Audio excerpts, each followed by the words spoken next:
46 tekanan yang mengerikan. Barang kami berikutnya adalah ramuan obat langka peringkat 2, rumput elemen air. Begitu Lan Jingjing selesai berbicara, mata Sun Long bersinar terang saat perhatiannya terpusat pada panggung utama aula tempat dua murid membawa botol dengan rumput berwarna biru di dalamnya. Tawaran minimum untuk rumput elemen air ini adalah 500 poin sekte dan setiap kenaikan harus setidaknya 50 poin sekte. 600, 700, 1000, suara berat Sun Long terdengar dari dalam ruang pribadi. 1100, anehnya suara seorang pemuda terdengar dari kursi luar saat dia bersaing dengan Sun Long untuk rumput elemen air. 2000, kata Sun Long dengan nada yang sama seperti sebelumnya. Rumput elemen air, sangat penting baginya karena ia membutuhkannya untuk menyempurnakan pil, penghancur internal, tingkat 2. Pemuda dari bawah itu merenung sebentar tapi masih menggertakkan giginya saat dia menyatakan. 2200 poin sekte. Jelaslah bahwa pemuda ini juga membutuhkan rumput elemen air.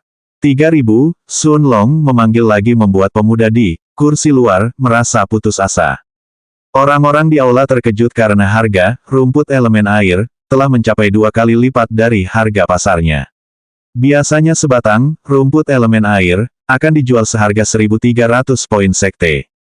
Bahkan jika harganya naik, itu tidak akan melebihi 1.500 poin sekte tetapi Sun Long telah menawar 3.000 poin sekte untuk itu.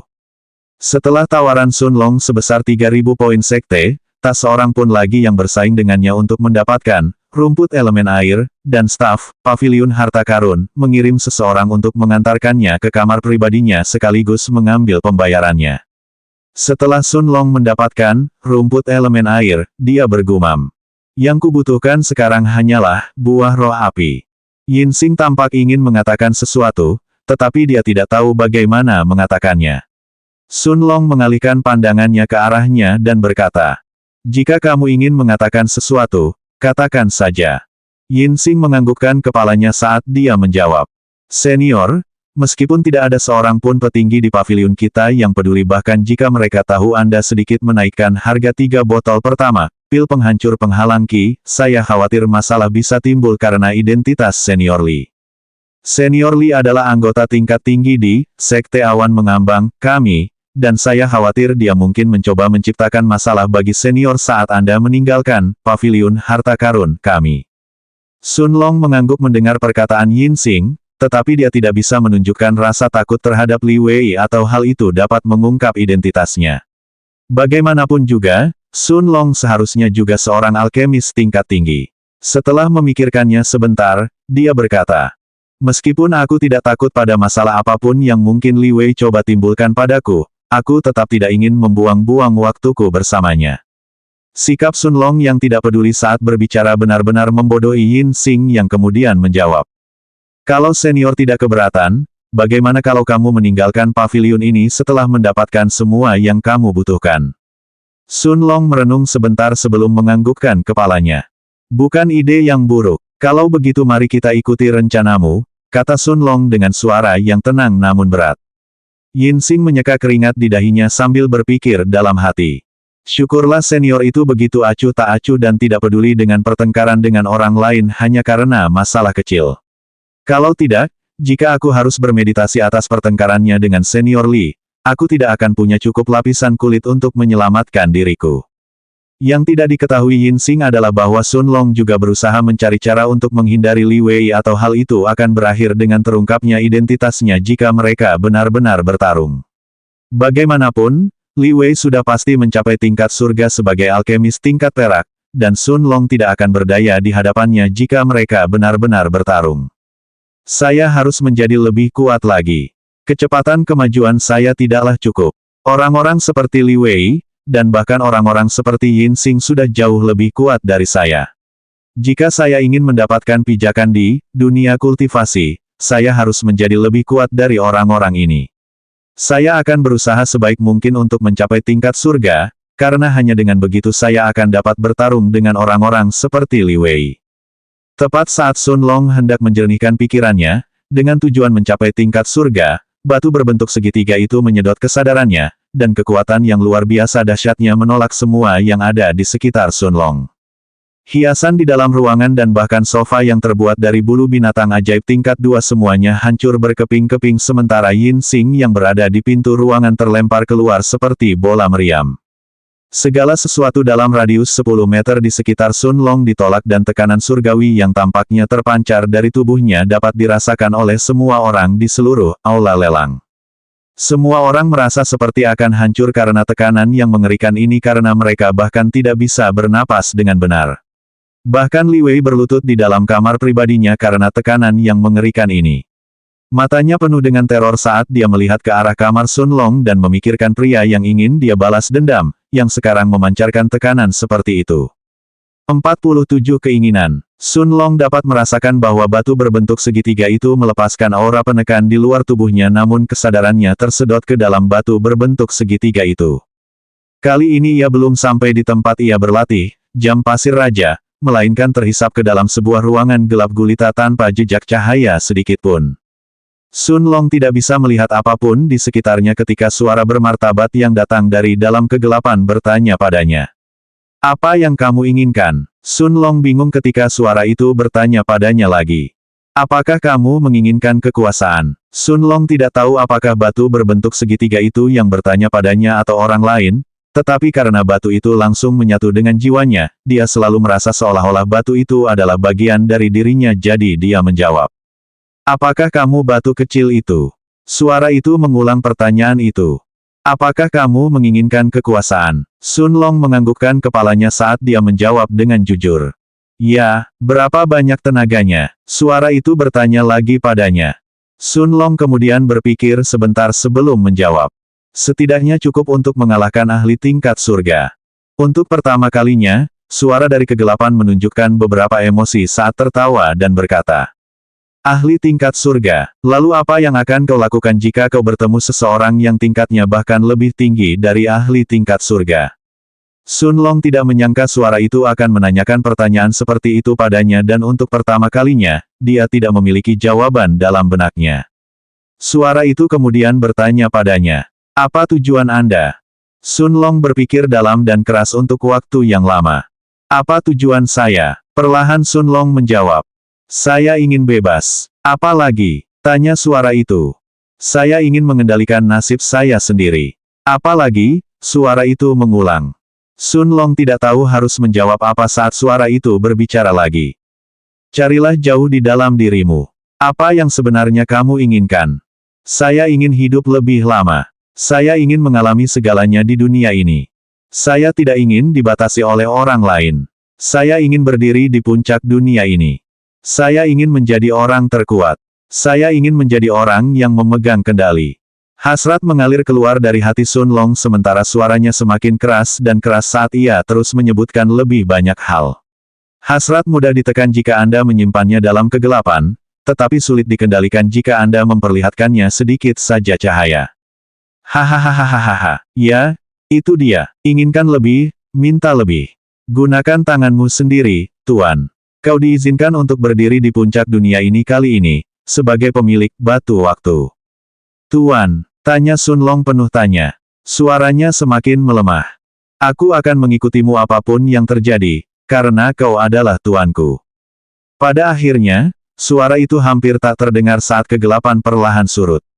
Semuanya mengembun di tengah ruang ini menjadi telur hitam pekat. Telur ini seukuran manusia dan meskipun hitam pekat, ada berbagai simbol kuno di atasnya, karena memancarkan aura yang dahsyat dan kuat.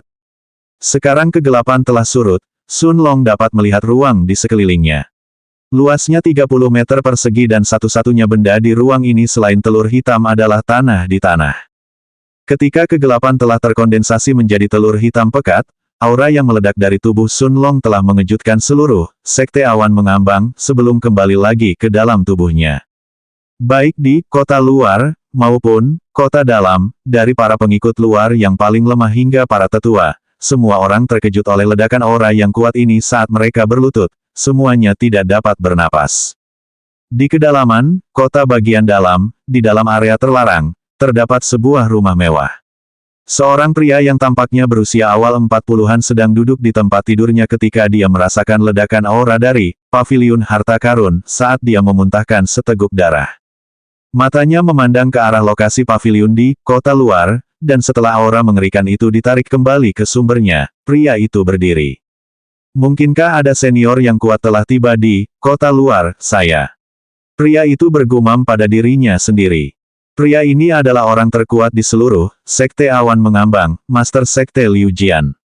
Setelah merasakan aura ini, ia mengeluarkan panggilan kepada para tetua sekte, memerintahkan mereka semua untuk berkumpul di aula utama, kota dalam. Tanda hubung. Kesadaran Sun Long telah kembali ke tubuhnya sebelum ia sempat menjelajahi ruang baru di batu berbentuk segitiga itu. Namun, ia ingat dengan jelas bahwa suara dalam kegelapan itu telah menyebut batu kecil itu, batu waktu, dan Sun Long sebagai tuannya. Sebelum Sun Long sempat merenungkan semuanya, napas berat terdengar dari seluruh paviliun harta karun, saat orang-orang akhirnya bisa bernapas lagi. 48 di atas alam roh. Sebelum Sun Long sempat merenungkan semuanya, napas berat terdengar dari seluruh paviliun harta karun. Semua orang kini bisa bernapas lagi saat mereka menatap ruang pribadi Sun Long dengan berbagai emosi di mata mereka. Ada kengerian, penghormatan, kekaguman, kegembiraan, ketakutan, pemujaan, dan banyak lagi, semuanya pada saat yang bersamaan. Yin Xing yang tadi melesat bagaikan bola meriam keluar ruangan, kini menatap punggung Sun Long dengan penuh kekaguman dan fanatisme. Saat suara napas terengah-engah berhenti, seluruh paviliun harta karun bermandikan keheningan. Tidak ada yang berani mengucapkan sepatah kata pun dan sebagian besar orang kini basah kuyup oleh keringat dari kepala hingga kaki. Sun Long menoleh ke arah Yin Xing yang masih tergeletak di lantai luar ruangan. Kemudian dia melihat sekeliling ruangan dan menyadari bahwa semuanya telah hancur dan hanya menyisakan bagian dalam yang kosong. Yin Xing, kamu baik-baik saja? Tanya Sun Long dengan sedikit malu dalam suaranya yang berat. Bagaimanapun juga, Yin Xing adalah seorang alkemis tingkat perunggu peringkat 3, namun dia berakhir seperti itu, hanya karena berada di dekat Sun Long. Yin Xing melambaikan tangannya dengan tergesa-gesa saat dia berdiri dan berkata, "Tentu saja, senior, terima kasih sudah bertanya." Yin Xing merasa tersanjung karena senior itu memanggil namanya secara langsung. Orang ini jelas lebih kuat dari alkemis Li Wei. Aura yang dipancarkannya sebelumnya jelas bukan di tingkat surga. Saat Yin Xing memikirkan fakta bahwa senior ini mungkin di atas tingkat surga, dia mulai gemetar karena kegembiraan dan bahkan lebih bertekad untuk menjalin hubungan baik dengan Sun Long saat dia kemudian bertanya dengan gugup. Senior, apakah ada sesuatu yang terjadi sebelumnya yang menyebabkanmu melepaskan auramu?" Sun Long mengerti apa yang Yin Xing bicarakan. Tentu saja, aura itu bukan milik Sun Long, melainkan milik batu berbentuk segitiga itu. Namun, Sun Long harus memberikan alasan setelah menghancurkan seluruh ruangan, jadi dia berkata dengan suaranya yang berat. "Sebelumnya, ada sesuatu yang menarik perhatianku sehingga aku tidak bisa menahan diri untuk tidak melepaskan auraku secara tidak sengaja." Karena Sun Long tidak menjelaskan secara gamblang apa yang telah terjadi dan Yin Xing tidak menanyakan lebih banyak detail tentang itu. Jika senior itu tidak ingin menjelaskan lebih lanjut maka dia tidak akan mengganggunya tanpa berpikir tentang hal itu. Sebaliknya dia mengalihkan topik pembicaraan saat dia bertanya kepada Sun Long. "Senior, tentang pelelangan. Benar, Yin Xing, apakah ada kamar pribadi lain yang tersedia? Kalau tidak, kamar ini juga bisa, meskipun kita mungkin butuh sofa lain." "Senior berarti kamu masih mau ikut lelang?" "Tentu saja, bukankah itu tujuan aku datang ke sini?" "Baiklah senior, jangan khawatir. Saya akan mengatur semua yang diperlukan." Yin Xing benar-benar membuat pengaturan yang telah dijanjikannya, karena hanya setengah batang dupa kemudian, ia membawa Sun Long ke ruangan pribadi lain, dan ruangan ini bahkan sedikit lebih besar dari ruangan terakhir yang mereka tempati sebelumnya. Ia juga memberitahu para petinggi, paviliun harta karun, bahwa apa yang terjadi di ruangan itu adalah kecelakaan, dan bahwa senior misterius itu berharap agar pelelangan terus berlanjut. Para petinggi paviliun tidak mengajukan pertanyaan apapun dan malah memerintahkan Yin Xing untuk berusaha sebaik mungkin menjalin hubungan dekat dengan orang itu sebelum mereka menelepon Lan Jingjing dan mengatakan kepadanya bahwa dia harus melanjutkan pelelangan. Meskipun orang banyak masih ketakutan oleh aura yang memancar sebelumnya, keterampilan luar biasa Lan Jingjing sebagai juru lelang berhasil mengalihkan perhatian semua orang, dan orang-orang mulai menawar lagi dalam waktu singkat. Sementara itu di kota bagian dalam, Aula utama hampir penuh karena para tetua sekte berdiri di depan kursi utama, tempat ketua sekte duduk. Para tetua di aula adalah orang-orang terkuat di Sekte Awan Mengambang. Bahkan orang terlemah di ruangan itu berada di tahap awal peringkat 7 di tingkat surga. Tuan Sekte, aura apa yang tadi? Mungkinkah Master Sekte itu berhasil membuat terobosan? Ah ya, pasti begitu. Siapa lagi yang bisa melepaskan aura seperti itu di seluruh kota awan terapung? Liu Jian memberi isyarat dengan tangannya agar semua orang diam sebelum dia berkata. Aura menakutkan itu tidak berasal dariku. Bahkan jika aku berhasil menembus dan mencapai tahap tengah alam roh, aku tetap tidak akan mampu melepaskan aura seperti itu. Kemudian dia menarik napas dalam-dalam sambil berkata. Sebenarnya saya memanggil kalian semua ke sini untuk bertanya apakah ada di antara kalian yang punya ide kenapa orang sekuat itu tiba-tiba muncul di Sekte Awan Mengambang kita. Para tetua semua tercengang ketika mendengar kata-kata Liu Jian. Keheningan menyelimuti aula sampai seseorang dengan rambut putih dan janggut putih berkata. Tuan Sekte, apakah menurutmu orang ini datang ke sini untuk alam Vermilion? Orang yang mengajukan pertanyaan ini adalah tetua agung sekte tersebut, Lan Hong. Statusnya hanya di bawah Liu Jian dan di atas semua tetua lainnya. Liu Jian memikirkannya tetapi dia akhirnya menggelengkan kepalanya saat dia berkata. Tidak mungkin, masih terlalu dini untuk alam Vermilion dibuka. Jika senior ini ingin memasuki alam Vermilion, saya ragu, Sekte Awan Mengambang, kita dapat membantunya dengan cara apapun. Dari perkiraan saya, kekuatan senior ini berada di atas tahap akhir alam roh. Mungkin bahkan. Liu Jian memotong kata-katanya dan tidak berani berspekulasi lebih jauh. Tanda hubung. Diskusi mengenai masalah ini sedang berlangsung, tidak hanya di aula utama pusat kota, tetapi di seluruh kota awan terapung. Dari paviliun wewangian yang membingungkan, hingga penginapan termurah, semua orang membicarakan tentang ledakan aura yang tiba-tiba itu. Sementara itu, mata pelakunya, Sun Long bersinar terang saat ini saat dia mendengar Lan Jinjing berkata. Barang berikutnya yang akan dilelang adalah sesuatu yang dibutuhkan banyak alkemis tetapi tidak dapat ditemukan dengan mudah. Meskipun hanya ramuan obat tingkat 2, ramuan ini dapat membantu Anda meningkatkan kendali atas elemen api yang memakan buah ini. Itulah, buah roh api. 49 persiapan selesai. Itu adalah, buah roh api. Tawaran minimum harus sekurang-kurangnya 5.000 poin sekte sedangkan setiap kenaikan harus sekurang-kurangnya 200 poin sekte lebih tinggi daripada tawaran terakhir. Setiap alkemis yang duduk di kursi luar telah berdiri. Bahkan orang-orang di dalam ruang pribadi seperti Sun Long tidak bisa tetap tenang sepenuhnya saat mereka melihat dengan mata penuh semangat ke arah buah roh api di panggung utama. Satu-satunya pengecualian adalah Li Wei yang melihat ke bawah dari ruang pribadinya ke arah orang-orang itu dengan tatapan mengejek di matanya saat dia berpikir. Lihatlah orang-orang desa itu begitu gembira hanya karena satu, buah roh api. Persekutuan alkemis kita punya setidaknya 5 buah seperti itu. Penawaran pun langsung dimulai karena orang-orang mulai mengajukan penawaran satu per satu. 5.500 poin sekte. 6.000, adalah 7.000. Tahun 2000. 7.500. Harganya tidak berhenti meningkat sampai mencapai 10.000 poin sekte.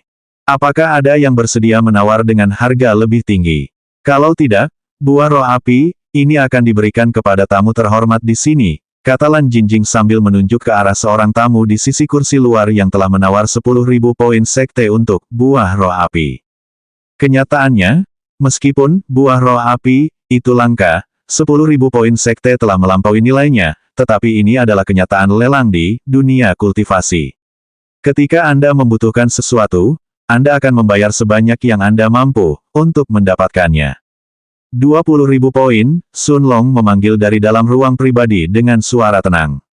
Orang-orang di dalam aula lelang yang mendengar suara Sun Long dan mengingat aura mengerikan yang dipancarkannya sebelumnya semuanya mulai bergidik. Sang alkemis di kursi luar yang sebelumnya telah menawar 10.000 poin sekte, sekarang merasa putus asa.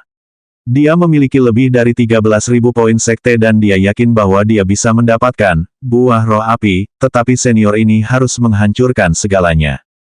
Bahkan Yin Xing pun tak bisa menahan diri untuk bertanya. Senior, apakah Anda yakin ingin menghabiskan 20.000 poin sekte untuk buah roh api, peringkat 2? 20.000 poin sekte adalah harga yang sangat mahal untuk ramuan tingkat 2. Namun Sun Long tidak mempermasalahkannya. Setelah menjual pil penghancur penghalang Qi, sebelumnya, poin sektenya sekarang lebih dari 50.000. Sun Long hanya menganggukkan kepalanya pada pertanyaan Yin Xing.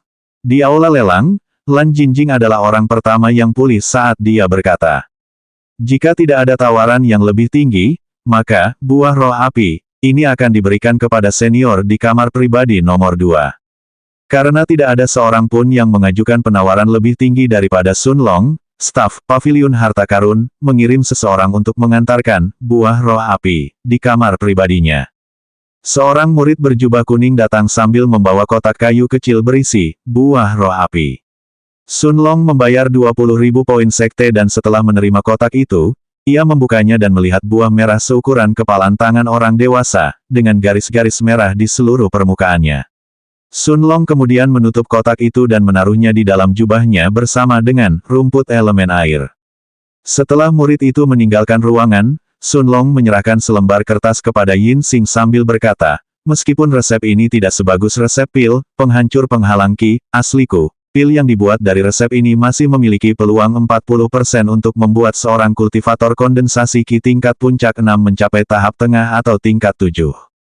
Yin Xing sangat gembira saat mendengar kata-kata Sun Long dan memegang resep itu di dekat dadanya sambil membungkuk berulang kali sambil berterima kasih kepada Sun Long.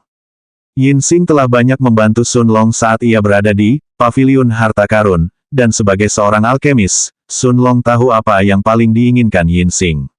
Meskipun resep ini tidak berarti apa-apa di mata Sun Long, bagi Yin Xing itu adalah harta tak ternilai yang dapat membantunya meningkatkan kemampuannya sebagai seorang alkemis lebih jauh. Sun Long kemudian memutuskan untuk meninggalkan Paviliun Harta Karun, karena ia tidak lagi tertarik dengan pelelangan tersebut. Ia telah mengetahui dari Yin Xing tentang barang-barang lain yang akan dilelang dan satu-satunya barang menarik yang tersisa adalah seekor anak singa emas. Namun, perkiraan Yin Xing adalah bahwa anak singa itu akan dijual setidaknya seharga 70.000 poin sekte. Singa emas dewasa adalah binatang tingkat 3 yang dapat melawan para ahli di tahap akhir tingkat surga. Siapapun yang memiliki tunggangan seperti itu akan hampir tak terkalahkan di Sekte Awan Mengambang. Sun Long berjalan mengelilingi kota hingga ia menemukan sudut terpencil untuk melepaskan jubah hitamnya, sebelum diam-diam kembali ke penginapan. Setelah membayar pemilik penginapan 4 poin sekte lagi untuk bulan berikutnya, Sun Long mengurung diri di kamarnya. Dia melihat rumput elemen air, dan buah roh api, di tangannya, serta sisa bahan-bahan yang sebelumnya dia beli dari Paviliun Harta Karun, dan setelah menarik napas dalam-dalam dia berkata, "Akhirnya, saya sekarang memiliki semua yang dibutuhkan untuk menyempurnakan pil penghancur internal. 50 ruang spasial, kelima bahan yang dibutuhkan untuk pil penghancur internal, semuanya tersusun rapi di tanah." Akan tetapi, Sun Long tidak langsung memulai proses penyempurnaan tetapi justru berusaha membawa kondisi mentalnya ke kondisi puncak terlebih dahulu. Ini adalah pertama kalinya dia akan memurnikan pil tingkat 2, dan itu adalah pil penghancur internal. Setelah mempelajari buku-buku alkimia Luwen dan teori-teori yang tertulis di dalamnya, serta semua resep untuk pil tingkat 2, Sun Long merasa yakin bahwa dia dapat memurnikan setiap pil yang dikategorikan sebagai pil tingkat perunggu. Akan tetapi, ia hanya mempunyai satu bahan baku dan jika ia gagal, ia tidak akan mendapat kesempatan lagi, jadi ia harus mempersiapkan dirinya agar berada dalam kondisi optimal sebelum memulai penyempurnaan. Sun Long menggunakan kekuatan spiritualnya untuk memeriksa 5 tanaman obat yang ada di depannya ketika tiba-tiba, rumput elemen air, menghilang dari tanah. Sun Long tertegun saat dia tiba-tiba berdiri, tetapi, rumput elemen air, telah menghilang dari ruangan. Dia mengirimkan kekuatan spiritualnya ke seluruh ruangan tetapi dia tidak menemukan apapun, ketika dia tiba-tiba merasakan sesuatu di ruang spiritualnya. Dia mengirimkan kekuatan spiritualnya ke dalam batu berbentuk segitiga itu, dan dia terkejut dengan apa yang dilihatnya di dalamnya. Rumput elemen air, telah tumbuh hampir sepertiga dari ukuran aslinya saat terkubur di dalam tanah di dalam ruang batu berbentuk segitiga. Sun Long bisa merasakan Qi-nya terkuras tetapi dia bahkan tidak bereaksi karena dia tampak tercengang, menatap kosong ke arah rumput elemen air di tanah. Telur hitam itu juga ada di sana tetapi tidak ada perubahan yang terlihat di sekitarnya. Berbagai kemungkinan terlintas di benak Sun Long saat dia berpikir. Bisakah saya menyimpan tanaman obat di tempat ini? Apakah mereka tumbuh lebih cepat di sini? Apakah itu sebabnya aliran waktu terasa mengalir lebih cepat di petak tanah itu, tempat rumput elemen air terkubur? Sun Long mengabaikan kinya yang terkuras dengan cepat, saat ia menggunakan kekuatan spiritualnya pada buah roh api. Awalnya tidak ada reaksi, tetapi saat Sun Long menghendaki agar buah itu dipindahkan ke dalam ruang spiritual batu kecil itu, buah roh api itu lenyap saat muncul di dekat rumput elemen air. Sun Long mengeluarkan sebuah biji dari buah roh api, dan setelah menguburnya di dekat rumput elemen air, dia merasakan kinya terkuras pada tingkat yang mengkhawatirkan. Setengah jam kemudian, Sun Long secara paksa menghentikan kinya dipindahkan ke tanah karena tubuhnya hampir kosong, tetapi efek dari tanah itu sangat mengejutkan. Ada pohon muda kecil di tempat ia mengubur benih, buah roh api, sebelumnya, sementara, rumput elemen air, sudah tumbuh 2 kali lipat. Sun Long ingin mencoba hal yang sama dengan Ganoderma akar putih, dan teratai darah, tetapi tubuhnya sudah kehabisan ki. Sun Long sangat gembira karena penemuan ini memecahkan 2 masalah terbesarnya di saat yang sama, sekaligus memberikan manfaat yang jauh lebih luar biasa. Meskipun ruang di dalam batu kecil itu tidak begitu besar, itu lebih dari cukup bagiku untuk menyimpan apa yang kubutuhkan di sini. Tunggu, kurasa mulai sekarang aku harus menyebut batu kecil itu batu waktu. Begitulah suara itu menyebutnya juga. Sun Long merenung sejenak sambil berkata pada dirinya sendiri, hampir seperti dia mencoba memverifikasi temuannya sendiri. Sepertinya aku harus menukar kiku dengan bahan-bahan agar lebih cepat matang di dalam ruang ini, tetapi dengan cara ini aku dapat memastikan bahwa aku tidak akan kekurangan bahan-bahan untuk pil penghancur internal. Di masa mendatang, aku juga dapat menduplikasi ramuan obat langka apapun yang kutemukan, lalu menjualnya untuk meraup untung besar. Ketika Sun Long memikirkan hal itu, senyum lebar tersungging di wajahnya. Meskipun dia tidak bisa benar-benar menduplikasi racun, ular piton lidah hitam, tingkat 3 di dalam tanah karena itu bukan tanaman obat, dia selalu bisa membelinya lagi dari paviliun harta karun, jika dia membutuhkannya. Tak lama kemudian, 15 hari pun berlalu seperti itu, dan dari pengurasan dan pengisian ulang kinya yang terus-menerus, Sun Long telah berhasil mencapai peringkat awal 8 dalam kondensasi ki. Dia sudah memiliki pohon kecil buah roh api dengan 3 buah yang siap dipetik. Rumput elemen air telah tumbuh 3 kali lipat dari ukuran aslinya, dan hal yang sama berlaku untuk Ganoderma akar putih dan teratai darah. Bahkan jika dia gagal dalam proses pemurnian, Sun Long hanya membutuhkan racun, ular piton berlidah hitam, karena dia sudah memiliki segalanya di dalam ruang spiritual sekarang. Setelah duduk di lantai dan memanaskan kualinya, ia mulai menambahkan ramuan obat. Selanjutnya bab 51 air mata luar angkasa.